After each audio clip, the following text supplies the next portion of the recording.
আসসালামু আলাইকুম viewers, welcome back to my new another blog. আজকে আমরা চলে এসেছি ধানমন্ডি ২৭। আমরা এখান থেকে রিক্সা যোগে চলে যাব আমাদের কাঙ্ক্ষিত সে জায়গায়। কোথায় এসেছি আগে বলবো না। এটা ওভারব্রিজ পার হচ্ছিলাম আমরা, এখান থেকে ভিউটা সুন্দর লাগছিল। তারপর আমরা চলে আসলাম সেই কাঙ্ক্ষিত জায়গায়। এখন আমরা, এটা বাইরের ভিউ ছিল, সুন্দর ছিল প্লেসটা। আমরা চলে এসেছিলাম বাফেট মানিয়াতে। হ্যাঁ, আমরা আজকে খেতে চলে এসেছি। এখানকার মিউজিকটা অনেক স্লো ছিল কিন্তু সুন্দর ছিল। আমার মেয়ে এসেই নাচানাচি শুরু করে দিয়েছে। তাকে আমি জিজ্ঞেস করলাম, কেমন লাগছে তোমার? বললো অনেক ভালো। তাকে দেখেই বোঝা যাচ্ছে তার অনেক ভালো লেগেছে। তারপর আমরা খাবারে চলে যাই। এখানে ওরা বলেছিল 85+ আইটেম, কিন্তু আমি হিসাব করে দেখেছিলাম 70 আইটেম।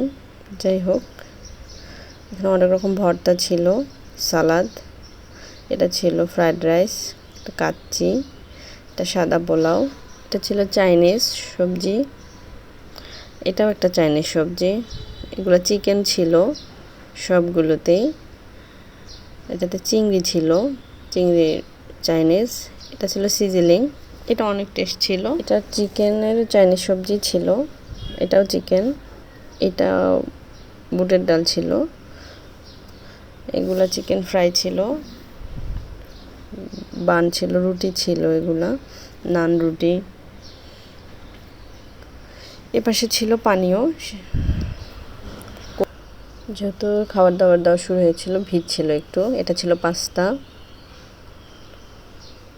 এটা ছিল নুডলস, এটা ছিল স্প্রিং রোল, এটা pakora, french fry, chips, wonton 2 রকম। তারপর এগুলো dessert item, cake, chocolate cake, vanilla cake, সেমাই ছিল, পায়েস ছিল, ডেজার্ট আইটেম অনেকগুলাই ছিল। স্যুপ 3 রকম ছিল। এই স্যুপটা বেশি মজা লেগেছিল, থাই স্যুপ। আমরা এটাই খেয়েছি। এরা শুধু ডেজার্ট আইটেমগুলো খেয়েছে। তারপর আমি ওর জন্য প্লেট নিয়ে আসি একটা, ও খাচ্ছিল। এইটা ছিল গরুর মাংস। আসলে সব খাবারের মধ্যে গরুর মাংসর টেস্টটা একদমই বাজে লেগেছিল আমার। আমি 10-এ 2 দেব। এটা হলো কোক। সমস্যা হলো আমার বাসায় এনে দিতে হয়, এখানেও এনে দিতে হয়েছে ওকে। যাই হোক, আমরা অনেক এনজয় করেছি। ওই আঙ্কেলের কাছে গেছে, বলছে আঙ্কেল, বলছে দাদু তোমার মা কোথায়? ওর কাউকে দেখলেই তার মা কোথায় যদি না থাকে সেটা জিজ্ঞাসা করতেই হবে। তারপর দুষ্টামি শুরু। তারপর আমরা চলে আসি আমাদের খাবার দাবার শেষ করে। 2 ঘন্টা সময় ছিল। কেমন হলো ভিডিওটা অবশ্যই জানাবেন। আসসালামু আলাইকুম।